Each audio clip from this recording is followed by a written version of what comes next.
तो स्टूडेंट, आपने इसके पहले वाले वीडियो में देखा था कि किस प्रकार दोनों दोस्त आपस में गुल्ली डंडा खेल रहे हैं और गुल्ली जो है वो बार बार डंडे में लगती है, लेकिन गया को लेखक जो है वो चीटिंग करते हैं और बार बार उससे कहते हैं कि गुल्ली में डंडा नहीं लगा है। इस प्रकार खेल आगे कंटिन्यू जारी रहता है और खेलते जाते हैं और बार बार गया जो है वो चीटिंग करते जाता है। एक बार फिर ऐसा ही हुआ कि सहसा गुल्ली फिर डंडे से लगी और इतनी जोर से लगी जैसे बंदूक से छूटी हो। इस प्रमाण के सामने अब किसी तरह की धांधली करने का साहस मुझ में नहीं था। अब इतनी जोर से डंडे में गुल्ली लगी कि उस समय दोनों ने देख लिया कि गुल्ली में डंडा जोर से लगा है, लेकिन अब वहां पे चीटिंग करने का कहीं ऐसा मौका नहीं था या कहीं ऐसा बोल नहीं सकता था वो कि यहाँ पे गुल्ली से डंडा नहीं लगा, क्योंकि इतनी जोर से लगा था कि उसे झुठलाना बहुत ही नामुमकिन था। अब लेकिन फिर भी लेखक ने सोचा कि क्यों ना मैं एक बार झूठ बोलने की कोशिश करूं कि गुल्ली से डंडा नहीं लगा है। बोला कि अगर मान गया तो ठीक है, नहीं माना तो फिर से दांव दे दूंगा। और दांव देने के समय में अंधेरे का बहाना करके मैं झूठ बोल के घर चले जाऊंगा, फिर बार बार कौन दांव देने आता है। गया ने विजय के उल्लास में कहा, लग गई लग गई लग गई। टन से बोली। मैंने अनजान बनने की चेष्टा करके कहा, तुमने लगते देखा? मैंने तो नहीं देखा। टन से बोली है सरकार। अब गया ने बोला कि हाँ हाँ सरकार, मैंने तो देखा हूं कि गुल्ली से डंडा लगा हुआ है। तो मैंने उसे झुठलाने की कोशिश की। मेरे मुख से एक यह वाक्य उस समय निकला, इसका मुझे खुद आश्चर्य है। इस सत्य को झुठलाना वैसा ही था जैसे दिन को रात बताना। हम दोनों ने गुल्ली को डंडे में जोर से लगते देखा था, लेकिन गया ने मेरा कथन स्वीकार कर लिया। हाँ, किसी ईंट में ही लगी होगी, डंडे में लगती तो इतनी आवाज ना आती। अब मैंने उसको कहा कि हाँ, डंडे से नहीं लगी है गुल्ली, एक ईंट से लगी है, इसीलिए इतनी जोर से आवाज आई। अगर डंडे से लगती तो इतनी जोर से आवाज नहीं आती। मैंने फिर बताना शुरू कर दिया, लेकिन इतनी प्रत्यक्ष धांधली कर लेने के बाद गया की सरलता पर मुझे दया आने लगी। इसलिए जब तीसरी बार गुल्ली डंडे में लगी तो मैंने बड़ी उदारता से दांव देना तय कर लिया। गया ने कहा, अब तो अंधेरा हो गया है भैया, कल पर रखो। अब मैं उसे बहुत दांव लेने लगा। लेखक ने गया से बहुत दांव लेने लगा। तब गया ने कहा कि भैया अब तो रात हो गई है, अब बाकी का खेल कल खेलेंगे।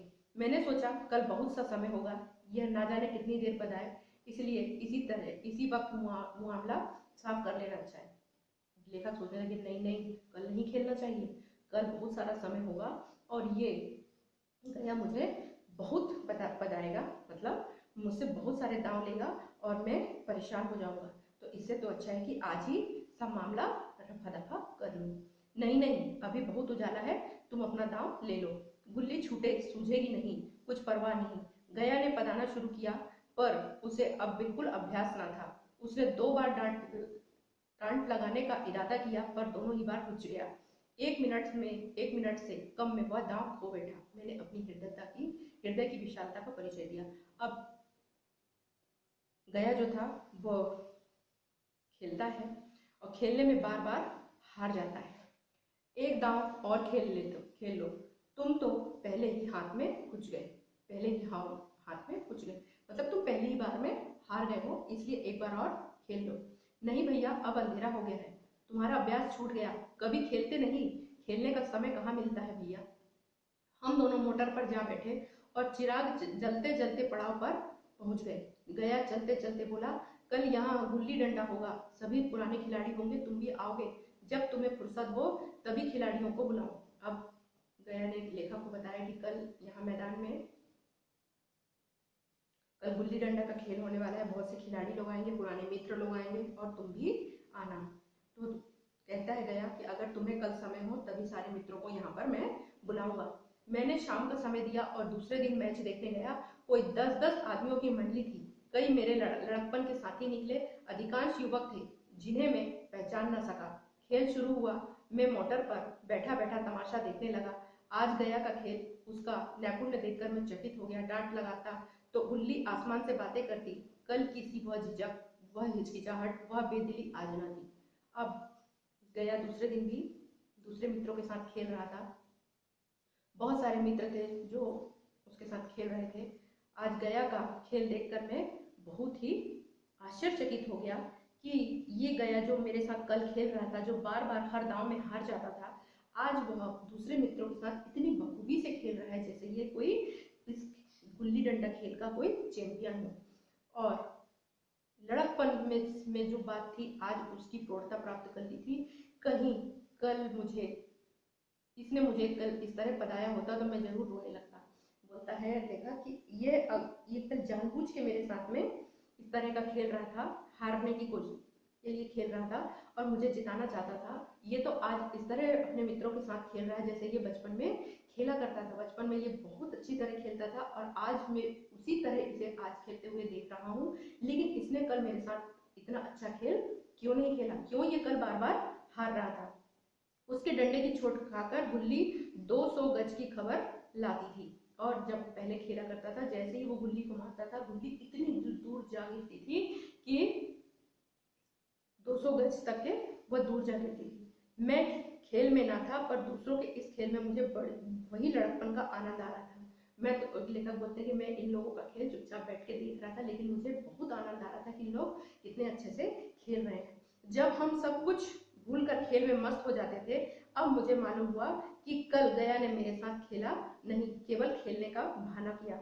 उसने मुझे दया का पात्र समझा, मैंने धांधली की, मेहरबानी की, पर उसने जरा भी क्रोध नहीं किया। अब मैं समझ गया, लेखक कहते हैं कि अब मैं समझ गया कि कल ही मुझे क्यों जिता रहा था, क्यों खुद हार रहा था, क्यों मैं इतनी बेईमानी भी कर रहा था, इतनी धांधली कर रहा था, इतनी चीटिंग कर रहा था, फिर भी ये कुछ नहीं बोल रहा था, इसको जरा भी क्रोध नहीं आ रहा था। नहीं तो जनरली क्या होता है कि बच्चे जब आपस में खेलते कोई चीटिंग करता है तो दूसरे टीम के बच्चे जो है वो बहुत ज्यादा क्रोधित हो जाते हैं और उनमें आपस में लड़ाई झगड़े भी शुरू हो जाते हैं। लेकिन जब लेखक ने गया के साथ में कल जब इतनी चीटिंग की तो गया बिल्कुल भी क्रोधित नहीं हुआ, ना ही उसके ऊपर गुस्सा किया, ना ही उससे लड़ाई झगड़ा किया, इसलिए कि वह खेल नहीं रहा था, मुझे खिला रहा था। लेखक समझ गए कि यह खेल नहीं रहा था, मुझे खिला रहा था। अच्छा, अर्थात वो जीत नहीं रहा था, मुझे जिता रहा था, मेरा मन रख रहा था, वह मुझे बताकर मेरा कचूमर नहीं निकालना चाहता था। कहते हैं कि मुझे हराकर वो मुझसे दांव लेना नहीं चाहता था और मुझे परेशान नहीं करना चाहता था। क्यों? क्योंकि मैं अब अफसर बन गया हूँ। यह अफसरी मेरे और उसके बीच में दीवार बन गई है। मैं अब उसका लिहाज पा सकता हूँ, अदब पा सकता हूँ, साहचर्य नहीं पा सकता। अब लेखक सोचते हैं कि मैंने जो कल उसके साथ में जीत हासिल की है, वो असल में वो जीत नहीं थी, वह तो उसका मित्रता था, मित्रता का प्रमाण था, साहचर्य था, सम्मान था, आदर था, जो उसका लिहाज था, जो वो मुझे प्रदान कर रहा था। लेकिन मैं आज उसका साहचर्य प्राप्त नहीं कर सकता हूँ, अर्थात उसकी मित्रता प्राप्त नहीं कर सकता हूँ। जो मित्र वो बचपन में मेरे साथ बन के खेला करता था, आज वो मित्र उसके मन में एक हीन की भावना जो उसके अंदर जाग गई है कि मैं छोटा व्यक्ति हूँ और मेरा मित्र जो है वो एक बड़ा अफसर बन गया है और मुझे उसके सामने जीतना नहीं चाहिए बल्कि उसे जिताना चाहिए। ये भाव दया के अंदर पैदा हो गए थे, इस वजह से वह लेखक को जिता रहा था और खुद हार रहा था। और ये बात लेखक बहुत अच्छी तरह समझते थे। लड़कपन था तब मैं उसका समकक्ष था।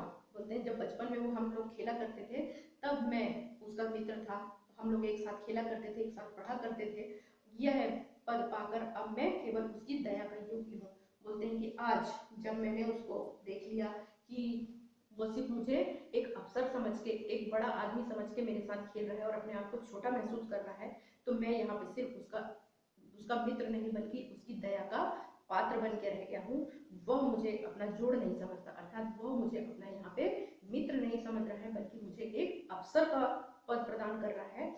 ये वह बड़ा हो गया है, मैं छोटा हो गया हूँ। अर्थात कहते हैं कि वो बड़ा हो गया, अर्थात उसके मन में मेरे प्रति मान सत्कार आदर प्राप्त हो गया है जो एक अधिकारी अफसर के प्रति होता है, जबकि मैं उसका मित्र था और वह मुझे मित्र नहीं समझ रहा था क्योंकि वह गरीब था और वह अपनी गरीबी के कारण वह अपने आप को हीन समझने लगा था और मुझे सम्मान दे रहा था ताकि मैं जीत सकूं, ताकि मैं खुश हो सकूं। और इस प्रकार गया और लेखक दोनों ही आपस में यहाँ पे इस खेल में अपनी अपनी भावनाओं को व्यक्त करते हैं और गुल्ली डंडा खेल का मजा प्राप्त करते हैं। तो आपको ये पाठ अच्छी तरह समझ में आया होगा कि किस प्रकार भारतीय खेल में मजा है और विदेशी खेलों में मजा तो है, लेकिन खर्च बहुत ज़्यादा है जो सभी लोग वहन नहीं कर सकते हैं। इसलिए भारतीय खेलों को ज़्यादा प्राथमिकता देना चाहिए। अभी आपने देखा, ये था पार्ट 2 का पार्ट 2। इसके पहले हमने पार्ट 1 देखा था और अभी आपको इस पार्ट का समझ में आ गया होगा। इस पार्ट को आप सब वीडियो देखने से पहले सबसे पहले बहुत अच्छी तरह इस पार्ट को पहले रीडिंग करेंगे। रीडिंग करने के बाद ही वीडियो को समझने की कोशिश करेंगे और जब अच्छी तरह समझ में आ जाए तो आप कॉपी में इस पार्ट के शब्दार्थ और प्रश्नोत्तर को कॉपी में कंप्लीट करेंगे। ठीक है, तो अगर कुछ डाउट हो तो अपनी ऑनलाइन क्लास में आप उस डाउट को क्लियर कर सकते हैं। तो इस पार्ट को अब आप कंप्लीट करेंगे। Okay, thank you.